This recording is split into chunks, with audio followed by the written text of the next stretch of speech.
ओम शांति। आज 27 अप्रैल 2020 है। आज वो परमपिता परमात्मा हम सभी का सच्चा सच्चा टीचर बनकर अपने गहरे नीले रंग की किरणों के साथ, ज्ञान के इस गहरे रंग की किरणों के साथ नीले रंग से हमें ज्ञान से भर रहा है।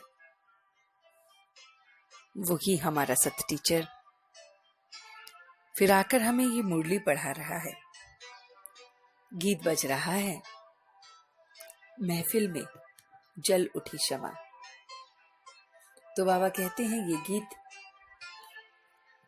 हम बच्चों के लिए नहीं है, क्योंकि क्षमा भक्ति में आत्मा को कहा है।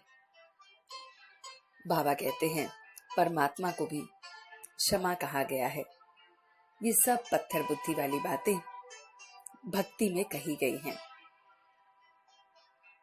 बाप स्वयं आकर फिर अपना परिचय देते हैं।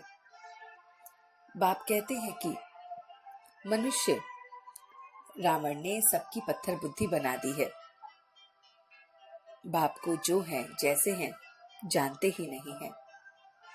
बाप को 5000 वर्ष के बाद फिर आना होता है, फिर समझाना होता है। बाप जानते हैं कि माया बड़ी प्रबल है, सच बताने में लज्जा आती है। तो बाबा बताते हैं कि किस तरह से हम बच्चे फिर बाप को सच नहीं बताते हैं। बाप बहुत रिगार्ड दे उठाते हैं। बाप ने सब बच्चों को अभी स्टूडेंट समझ उन्हें गाइड बन फॉलो कराया है। आत्मा में बुद्धि है और पारस बनने की या पत्थर बनने की अंतर्मुखी बच्चे अच्छी तरह समझ सकते हैं।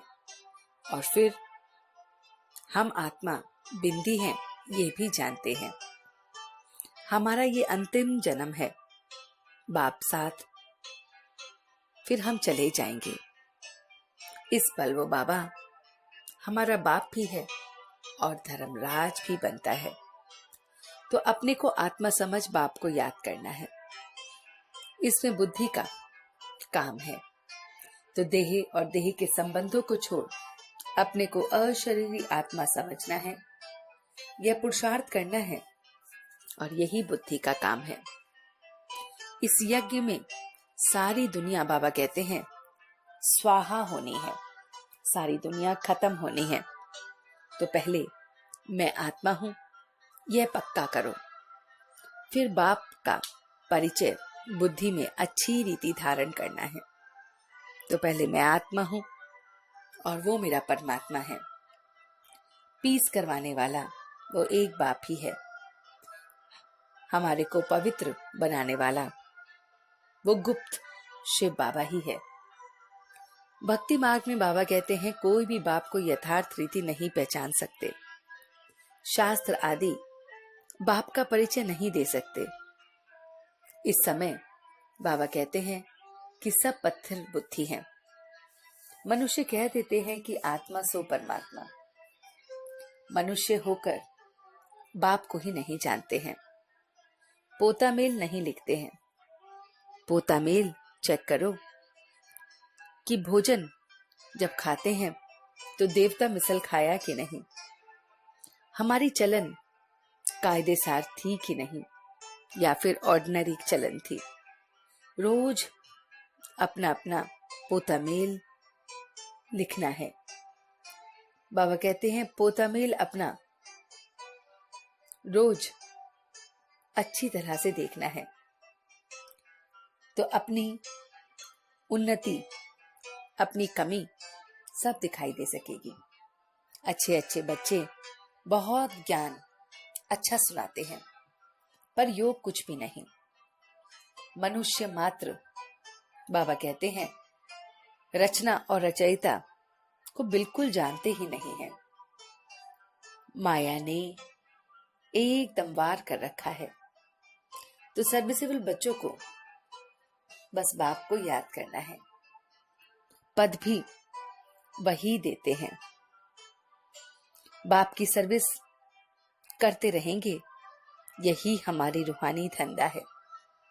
बाबा कहते हैं कि बुद्धि से सर्विस करते हैं, फिर अहंकार आ जाता है, तो थोड़ी सर्विस से अहंकार आकर गिर पड़ते हैं। लिखना चाहिए कि दुनिया में पीस, प्योरिटी, प्रॉस्पेरिटी स्थापन हो रही है। तो बाबा कहते हैं, मीठे बच्चे, अपनी उन्नति के लिए रोज पोता मेल चेक करो, रोज पोता मेल निकालो। सारे दिन में अपनी चलन चेक करनी है। चेक करो और देखो कि हम कितने यज्ञ के प्रति ऑनेस्ट हैं, ईमानदार हैं। बाबा कहते हैं कि किन बच्चों के प्रति बाप की बहुत रिगार्ड है, इस रिगार्ड की निशानी क्या है। तो बाप के साथ सच्चे यज्ञ के प्रति ईमानदार जो बच्चे हैं, जो बाप से कुछ नहीं छिपाते हैं, तो बाप उन्हें पुचकार भी देकर उठाते हैं। ऐसे बच्चों की बाबा बहुत रिगार्ड करते हैं, सर्विस पर भेज देते हैं। बच्चों को सच सुनकर श्रीमत लेने की अकल होनी चाहिए। तो सर्विस पर जाते हैं, बस सच सुनकर श्रीमत लेना है। इस समय सब पतित हैं, लेकिन समझते नहीं। माया ने तुच्छ बना दिया है। 5000 वर्ष की बात को मनुष्य लाखों कह देते हैं। आसुरी गुण वालों को असुर कहते हैं। तो हमें अपनी चलन को बहुत बहुत बाबा कहते हैं चेक करनी है। फिर बाबा कहते हैं कि पवित्रता का व्रत सबसे श्रेष्ठ सत्यनारायण का व्रत है। इसमें ही अति इंद्रिय सुख समाया हुआ है। तो पवित्रता के व्रत में सब कुछ समाया है। तो बाबा कहते हैं अति इंद्रिय सुख इस पवित्रता के व्रत में पूरी तरह से समाया हुआ है। तो अति इंद्रिय सुख हमें बाबा के साथ मिलता है। तो हमें बहुत बहुत पवित्र होना है और सबसे श्रेष्ठ ये सत्यनारायण का जो पवित्रता का व्रत है उसे धारण करना है। और उसी से बाबा कहते हैं सच्ची सच्ची अति इंद्रिय सुख की प्राप्ति होती है। बाबा ने जो आज हमें वरदान दिया है वो है कर्म भोग रूपी परिस्थिति को, आकर्षण को भी समाप्त करने वाले संपूर्ण नष्टो मोहा भव। तो बाबा कहते हैं अभी तक प्रकृति द्वारा बनी हुई परिस्थिति में अवस्था को अपनी तरफ कुछ न कुछ आकर्षण करती रहती है। तो प्रकृति भी परिस्थिति को अपनी तरफ आकर्षित करती है। सबसे ज्यादा अपनी देह के हिसाब किताब रहे हुए कर्म भोग के रूप में आने वाली परिस्थिति अपनी तरफ आकर्षित करती है। तो कर्म भोग की जो स्थिति है वो अपनी तरफ आकर्षित करती है। जब ये समाप्त हो जाए, जब कर्म भोग की भी आकर्षण समाप्त हो जाए, तब कहेंगे नष्टो मोहा। तो बाबा कहते हैं नष्टो मोहा जिसमें देह को, देह की दुनिया को, उसकी परिस्थिति को, उसमें अपनी स्थिति को हिला ना सके। तो बाबा कहते हैं संपूर्ण स्टेज तब सेकंड में अपने मास्टर सर्वशक्तिमान स्वरूप में एकदम सहज स्थित हो सकेगी। तो जब हम नष्टो मोहा की बाबा के अनुसार बात करेंगे, उनको धारण करेंगे, तो बाबा कहते हैं फिर सहज ही ये स्थिति प्राप्त हो सकती है। तो चलते हैं कुछ पल के लिए अपने बाबा के पास। वो जो रूहानी बाबा एक सत टीचर के रूप में पढ़ा रहा है। मैं अब उस बाबा के साथ बैठा हूं।